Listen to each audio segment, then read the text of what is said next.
9ನೇ ತರಗತಿ ಕನ್ನಡ ಗದ್ಯಭಾಗ 3 ರಾಮರಾಜ್ಯ ಪ್ರಶ್ನೋತ್ತರಗಳು ಕೃತಿಕಾರರ ಪರಿಚಯ doctor N Ranganatha Sharma ಕಾಲ 1916 2014 ಸ್ಥಳ ಶಿವಮೊಗ್ಗ ಜಿಲ್ಲೆಯ ಸೊರಬ ತಾಲೂಕಿನ ನಡಹಳ್ಳಿ ವೃತ್ತಿ ಸಂಸ್ಕೃತ ಅಧ್ಯಾಪಕರಾಗಿ ವ್ಯಾಕರಣ ಪ್ರಾಧ್ಯಾಪಕರಾಗಿ ಕೆಲಸ ಮಾಡಿದರು ಕೃತಿ ಏಕಚಕ್ರಂ ಬಾಹುಬಲಿ ವಿಜಯಂ ಗುರು ಪಾರಮಿತ ಚರಿತಂ ಗೊಮ್ಮಟೇಶ ಪಂಚಕಂ ಮೊದಲಾದ ಕೃತಿಗಳನ್ನು ಅವರು ಸಂಸ್ಕೃತದಲ್ಲಿ ಬರೆದು ಪ್ರಕಟಿಸಿದ್ದಾರೆ ಪ್ರಶಸ್ತಿ ರಾಷ್ಟ್ರ ಪ್ರಶಸ್ತಿ ರಾಜ್ಯೋತ್ಸವ ಪ್ರಶಸ್ತಿ ತಿರುಪತಿಯ ಸಂಸ್ಕೃತ ವಿದ್ಯಾನಿಲಯದ ಮಹೋಪಾಧ್ಯಾಯ ಗೌರವ ಡಾಕ್ಟರೇಟ್ ಗೌರವ ಸಂದಿವೆ ಪ್ರಸ್ತುತ ಪಠ್ಯಭಾಗವನ್ನು ಸರ್ಮಾರ ಶ್ರೀ ಮಧ್ವಾಲ್ಮೀಕಿ ರಾಮಾಯಣಂ ಕೃತಿಯ ಅಯೋಧ್ಯ ಕಾಂಡ ಸಂಪುಟದಿಂದ ಆರಿಸಲಾಗಿದೆ ಈ ಕೆಳಗಿನ ಪ್ರಶ್ನೆಗಳಿಗೆ ಒಂದೊಂದು ವಾಕ್ಯದಲ್ಲಿ ಉತ್ತರಿಸಿ ಪ್ರಶ್ನೆ 1 ಅಮಾತ್ಯರು ಯಾವ ವಿಷಯದಲ್ಲಿ ನಿಪುಣರಾಗಿರಬೇಕು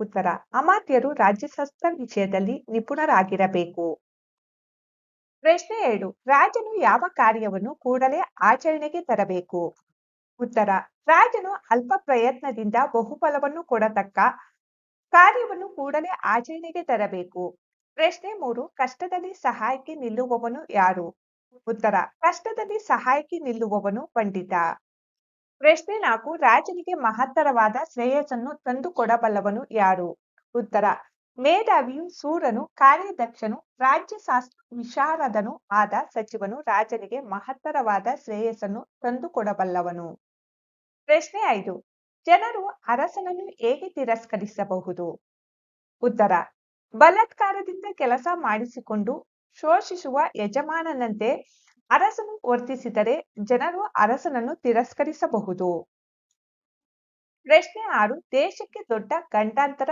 ತರಬಲ್ಲವರು ಯಾರು ಉತ್ತರ ದೇಶ ಭ್ರಷ್ಟಗೊಳಿಸಿದ ಶತ್ರುಗಳು ಮರಳಿ ದೇಶದೊಳಗೆ ಸೇರಿಕೊಂಡರೆ ಅವರು ದೇಶಕ್ಕೆ ದೊಡ್ಡ ಗಂಡಾಂತರ ತರಬಲ್ಲರು ಪ್ರಶ್ನೆ 7 ಯಾರೊಡನೆ ಸಮಾಲೋಚಿಸುವುದು ರಾಜದೋಷ ಎಂದು ರಾಮನು ಹೇಳುತ್ತಾನೆ ಉತ್ತರ ಅನುಭವವಿಲ್ಲದ ಅವಿವೇಕಿಗಳೊಡನೆ ಸಮಾಲೋಚಿಸುವುದು ರಾಜದೋಷ ಎಂದು ರಾಮನು ಹೇಳುತ್ತಾನೆ ಈ ಕೆಳಗಿನ ಪ್ರಶ್ನೆಗಳಿಗೆ 5-6 ವಾಕ್ಯಗಳಲ್ಲಿ ಉತ್ತರಿಸಿ ಪ್ರಶ್ನೆ 1 ಮಂತ್ರಾಲೋಚನೆಯನ್ನು ಹೇಗೆ ನಡೆಸಬೇಕೆಂದು ರಾಮನ ಅಭಿಪ್ರಾಯ ಉತ್ತರ ರಾಜ್ಯಶಾಸ್ತ್ರ ನಿಪುಣರಾದ ಅಮಾತ್ಯರೊಂದಿಗೆ ಮಂತ್ರಾಲೋಚನೆಯನ್ನು ಗೌಪ್ಯವಾಗಿ ನಡೆಸಬೇಕು ಮಂತ್ರಾಲೋಚನೆಗೆ ಅಗತ್ಯಕ್ಕಿಂತ ಹೆಚ್ಚಿನ ಮಂದಿಯನ್ನು ಸೇರಿಸಿಕೊಳ್ಳಬಾರದು ಮಂತ್ರಾಲೋಚನೆಯ ವಿಷಯವು ಕಾರ್ಯರೂಪಕ್ಕೆ ಬರುವುದರೊಳಗೆ ರಾಷ್ಟ್ರದಲ್ಲಿ ಬಹಿರಂಗವಾಗಬಾರದು ಮಂತ್ರಾಲೋಚನೆಯು ಊಹೆಯಿಂದಲೂ ಯುಕ್ತಿಯಿಂದಲೂ ಜನರಿಗೆ ತಿಳಿದು ಬಹಿರಂಗವಾಗದಂತೆ ಎಚ್ಚರ ವಹಿಸಬೇಕು ಆಚರಣೆಗೆ ತರಬೇಕಿರುವ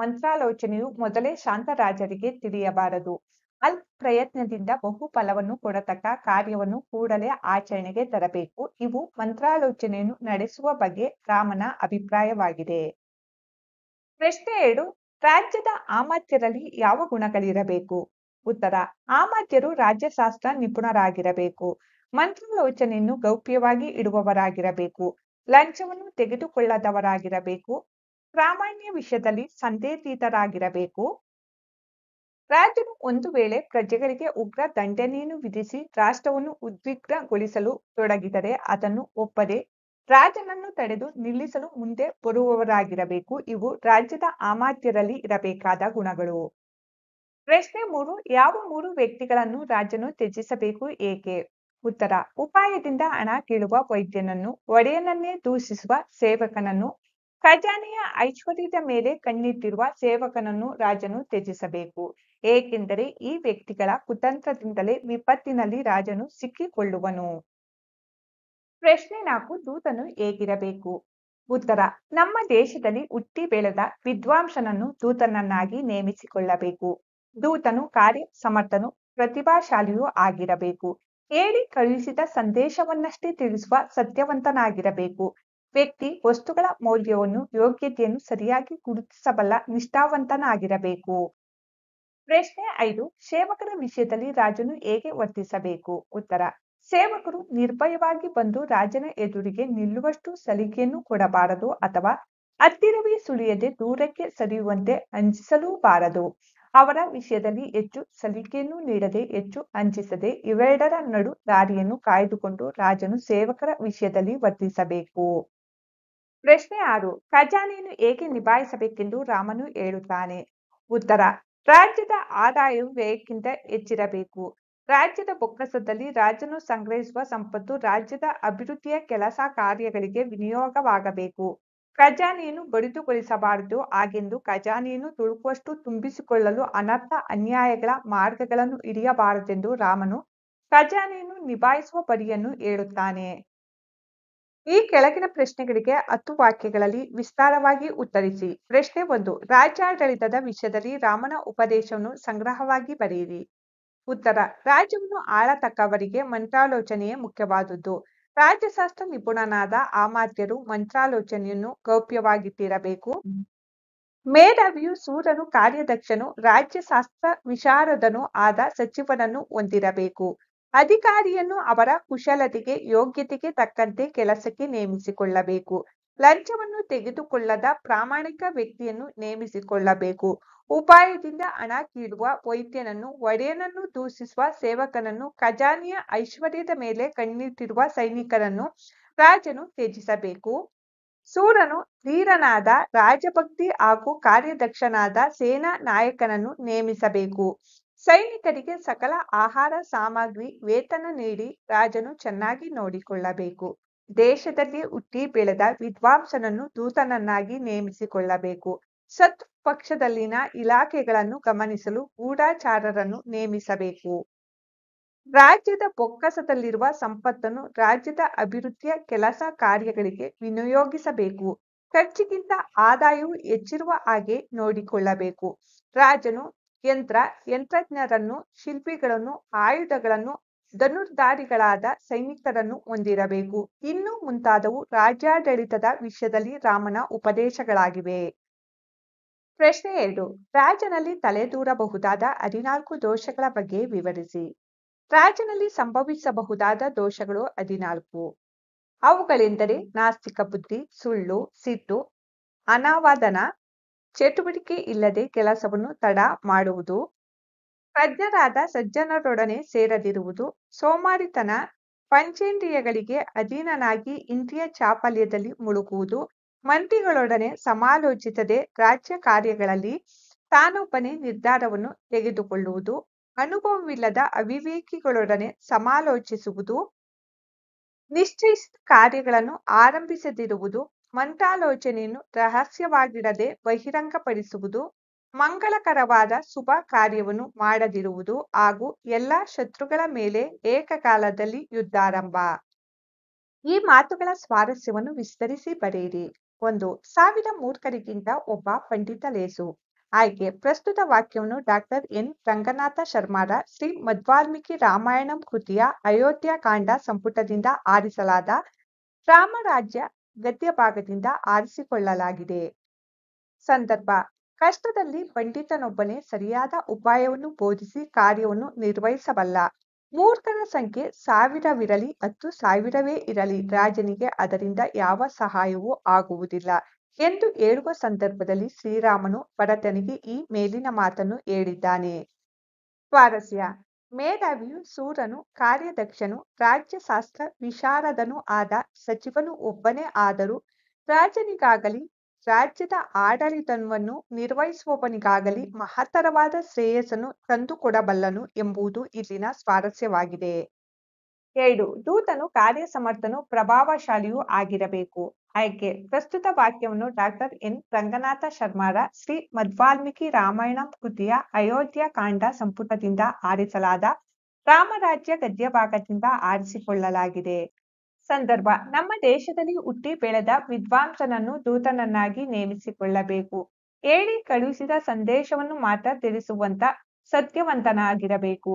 ವ್ಯಕ್ತಿ ವಸ್ತುಗಳ ಮೌಲ್ಯವನ್ನು ಯೋಗ್ಯತೆಯನ್ನು ಸರಿಯಾಗಿ ಗುರುತಿಸಬಲ್ಲ ನಿಷ್ಠಾವಂತನಾಗಿರಬೇಕು ಎಂದು ಹೇಳುವ ಸಂದರ್ಭದಲ್ಲಿ ಶ್ರೀರಾಮನು ಮೇಲಿನ ವಾಕ್ಯವನ್ನು ಭರತನಿಗೆ ಹೇಳಿದ್ದಾನೆ. ಸ್ವಾರಸ್ಯ. ಚಾಣಾಕ್ಷತನವನ್ನು ಹೊಂದಿರುವ ದೂತನು ಇದ್ದರೆ ಆತನು ರಾಜನನ್ನು ಹಾಗೂ ರಾಜ್ಯವನ್ನು ಶತ್ರುಗಳ ಸಂಚಿನಿಂದ ಕಾಪಾಡಬಲ್ಲವನಾಗುವನು. ಸುತ್ತಮುತ್ತಲಿನ ರಾಜ್ಯಗಳಲ್ಲಿ ನಡೆಯುವ ವಿಚಾರವನ್ನು ಸರಿಯಾಗಿ ರಾಜನಿಗೆ ಮುಟ್ಟಿಸಬಲ್ಲವನಾಗಿರುತ್ತಾನೆ ಎಂಬುದು ಇಲ್ಲಿನ ಸ್ವಾರಸ್ಯವಾಗಿದೆ. ವಾಕ್ಯ 3. ನಿನ್ನ ಆದಾಯವು ವ್ಯಯಕ್ಕಿಂತ ಹೆಚ್ಚಿದೆ ತಾನೇ? ಆಯ್ಕೆ ಪ್ರಸ್ತುತ ವಾಕ್ಯವನ್ನು ಡಾಕ್ಟರ್ ಎನ್ ರಂಗನಾಥ ಶರ್ಮಾರ ಶ್ರೀ ಮಧ್ವಾಲ್ಮೀಕಿ ರಾಮಾಯಣ ಕೃತಿಯ ಅಯೋಧ್ಯ ಕಾಂಡ ಸಂಪುಟದಿಂದ ಆರಿಸಲಾದ ರಾಮರಾಜ್ಯ ಗದ್ಯ ಭಾಗದಿಂದ ಆರಿಸಿಕೊಳ್ಳಲಾಗಿದೆ.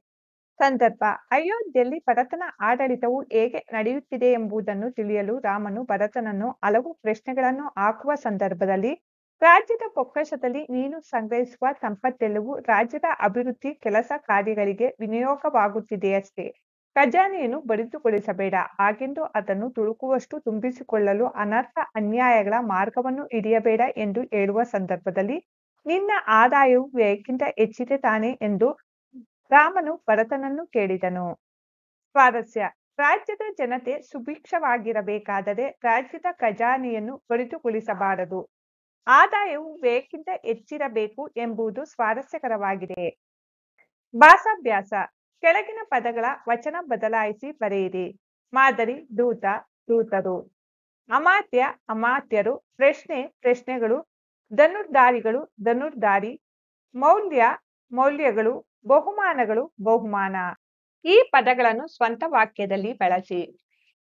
ಕೃಶ ಹಸುಗಳಿಗೆ ತಗುಲುವ ಕಾಲುಬಾಯಿ ರೋಗದಿಂದ ಹಸುಗಳು ಕೃಶವಾಗಿ ಸಾವನ್ನಪ್ಪುತ್ತವೆ. ನಿದ್ರಾವಸ ತೋಟದಲ್ಲಿ ಕೆಲಸ ಮಾಡುತ್ತಾ ರೈತರು ಆಯಾಸದಿಂದ ಅಲ್ಲೇ ಇರುವ ಮರದ ಕೆಳಗೆ ನಿದ್ರಾವಸರಾಗುತ್ತಾರೆ.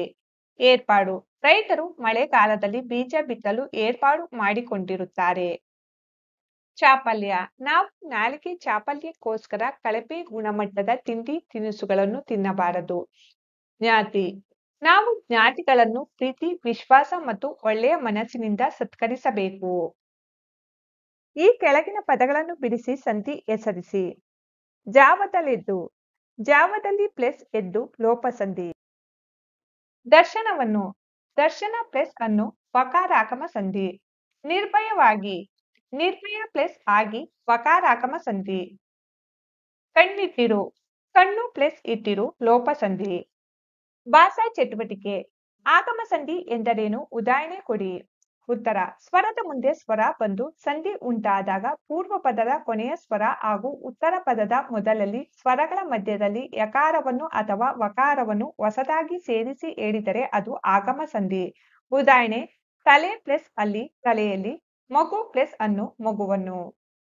ಪ್ರಶ್ನೆ 2 ಆದೇಶ ಸಂಧಿ ಎಂದರೇನು ಉದಾಹರಣೆ ಕೊಡಿ. ಉತ್ತರ ಉತ್ತರ ಪದದ ಆದಿಯಲ್ಲಿರುವ ಕ ತ ಪ ವ್ಯಂಜನಗಳಿಗೆ ಕ್ರಮವಾಗಿ ಗ ದ ಬ ವ್ಯಂಜನಗಳು ಆದೇಶವಾಗುವು. ಇದನ್ನು ಆದೇಶ ಸಂಧಿ ಎನ್ನುವರು. ಕೆಲವೊಮ್ಮೆ ಉತ್ತರ ಪದದ ಆದಿಯು ಪ ಬ ಮ ವ್ಯಂಜನಗಳಿಗೆ ವಕಾರವು ಆದೇಶವಾಗುವುದು. ಉದಾಹರಣೆಗೆ ಮಳೆ ಪ್ಲಸ್ ಕಾಲ ಮಳೆಗಾಲ, ಹೂ ಪ್ಲಸ್ ತೋಟ ಹೂದೋಟ, ತುದಿ ಪ್ಲಸ್ ಕಾಲಲ್ಲಿ ತುದಿಗಾಲಲ್ಲಿ, ಮೇಲ್ ಪ್ಲಸ್ ಮಾತು ಮೇಲ್ಮಾತು. ಕೊಟ್ಟಿರುವ ಮೊದಲೆರಡು ಪದಗಳ ಸಂಬಂಧದಂತೆ ಮೂರನೇ ಪದಕ್ಕೆ ಸಂಬಂಧಿಸಿದ ನಾಲ್ಕನೇ ಪದವನ್ನು ಬರೆಯಿರಿ. ಯ ರ ಲ ವ ಅವರ್ಗೀಯ ವ್ಯಂಜನಗಳು, ಜ್ಞ ಜ್ಞ ನ ನ ಮ ಅನುನಾಸಿಕಾಕ್ಷರಗಳು. ರಂತೆ ಲೋಪಸಂಧಿ, ಬೆಟ್ಟದಾವರೆ ಆದೇಶ ಸಂಧಿ. ಈವನ್ನು ಗಮಕ ಸಮಾಸ, ಸ್ಥಾಪನೆ ಮಾಡು ಕ್ರಿಯಾ ಸಮಾಸ. ಮಳೆಯಲ್ಲಿ ಆಗಮ ಸಂಧಿ, ಮೇಲ್ಮಾತು ಆದೇಶ. ಕೊಟ್ಟಿರುವ ಪದಗಳನ್ನು ಸ್ವಂತ ವಾಕ್ಯದಲ್ಲಿ ಬಳಸಿ ಬರೆಯಿರಿ.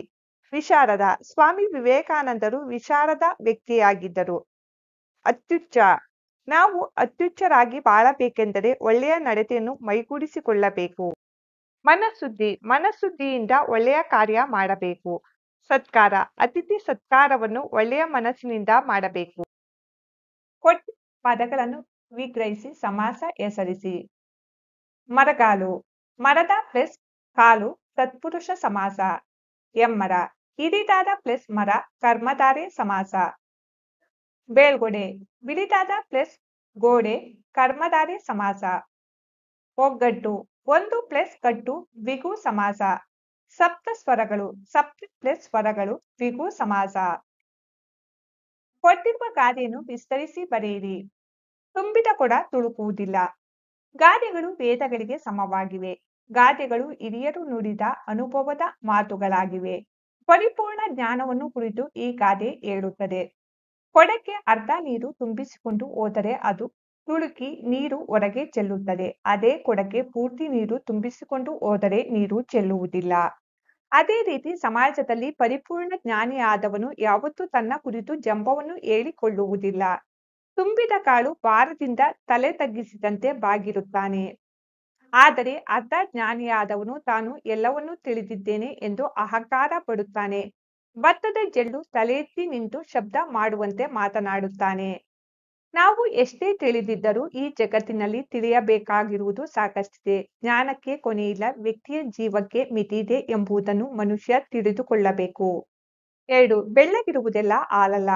ಗಾದೆಗಳು ವೇದಗಳಿಗೆ ಸಮವಾಗಿವೆ. ಗಾದೆಗಳು ಹಿರಿಯರು ನುಡಿದ ಅನುಭವದ ಮಾತುಗಳಾಗಿವೆ. ಪರಿಪೂರ್ಣ ನಂಬಿಕೆಯ ಕುರಿತು ಈ ಗಾದೆ ಹೇಳುತ್ತದೆ.